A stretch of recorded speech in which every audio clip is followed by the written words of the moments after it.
नमस्कार मित्रांनो, आजच्या व्हिडिओमध्ये आपण जाणून घेणार आहोत छत्रपती संभाजी महाराज यांच्याबद्दल। संभाजीराजांचा जन्म 14 मे 1657 रोजी किल्ले पुरंदर येथे झाला। युग पुरुष छत्रपती शिवाजी महाराजांना पुत्ररत्न झाले। शिवाजी महाराजांचे संभाजीराजांवर अपार प्रेम होते। नशिबाचे दशावतार संभाजी महाराजांनी अगदी लहानपणापासूनच भोगले। संभाजीराजे 2 वर्षाचे असताना सईबाईंचे अकाली निधन झाले। त्यानंतर त्यांचा सांभाळ राजमाता जिजाऊंनी केला। केशव भट आणि उमाजी पंडित यांनी संभाजीराजेंना उत्तम शिक्षण दिले। सुरुवातीच्या काळात त्यांची सावत्र आई सोयराबाई यांनीही त्यांच्यावर खूप माया केली। अनेक ऐतिहासिक नोंदीप्रमाणे संभाजीराजे अत्यंत देखणे आणि शूर होते। लहान असल्यापासूनच संभाजी महाराजांनी राजकारणातील डावपेच, गनिमी कावा अगदी बरोबर आत्मसात केले। छत्रपती शिवाजी महाराज आग्रा मोहिमेवर गेले असताना त्यांनी संभाजीराजेंनाही सोबत घेतले होते। त्यावेळी संभाजीराजे अवघ्या 9 वर्षांचे होते।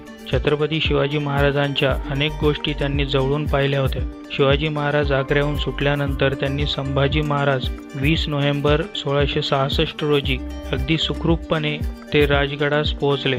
आग्र्याहून राजगडावर पुन्हा परत येताना संभाजीराजेंनी केलेल्या बुद्धिचातुर्याच्या अनेक कथा प्रसिद्ध आहेत। छत्रपती संभाजी महाराजांनी दिलेल्या काही दानपत्रांवरून त्यांच्या संस्कृत ज्ञानाविषयी माहिती मिळते। संभाजीराजेंनी वयाच्या अवघ्या 14व्या वर्षी बुधभूषण हा ग्रंथ लिहिला। 3 भागातील बुधभूषण या ग्रंथात काव्यालंकार, शास्त्रे, संगीत, पुराणे, धनुर्विद्या यांचा अभ्यास केल्याचा उल्लेख आहे। तसेच राजा आणि त्याचे गुण, राजाचे मदतनीस, राजाचे सल्लागार, राजाची कर्तव्ये, राजसभा, मुख्य प्रधान, राजपुत्र, त्यांचे शिक्षण, त्यांची कर्तव्ये, कोश, दुर्ग, सैन्य, हेर, नौकर वगैरेंची माहिती दिलेली आहे। याचबरोबर संभाजी महाराजांनी नायिकाभेद, नखशिखा, 7 शतक या 3 ग्रंथाचे लेखन केले। याशिवाय गागाभट्टांकडून नीतिपर समयनय हा ग्रंथ संभाजीराजेंनी लिहून घेतला। धर्मकल्पलता हा धर्मशास्त्रांवरील ग्रंथ केशव पंडितांनी संभाजीराजांसाठी लिहिला। युद्धकलेतील नैपुण्याबद्दल हॅबे कॅरे या परकीय लेखकाने संभाजी महाराजांची प्रशंसा केली आहे। यावरून संभाजी महाराजांच्या अफाट बुद्धी, ज्ञान, अनेक भाषांवरील प्रभुत्व, धर्माभिमान याचा अंदाज लावता येऊ शकतो।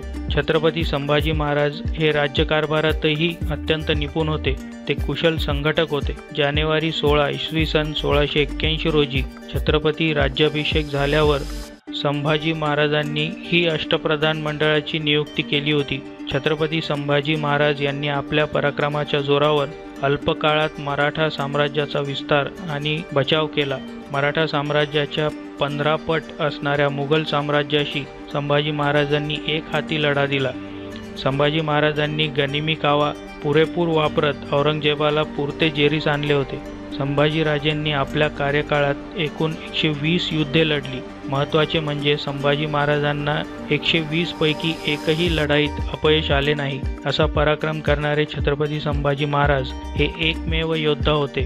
संभाजीराजांना टक्कर देणारा योद्धा तत्कालीन हिंदुस्थानात नव्हता। छत्रपती शिवाजी महाराजांचे धार्मिक धोरण संभाजीराजेंनी पुढे चालू ठेवले।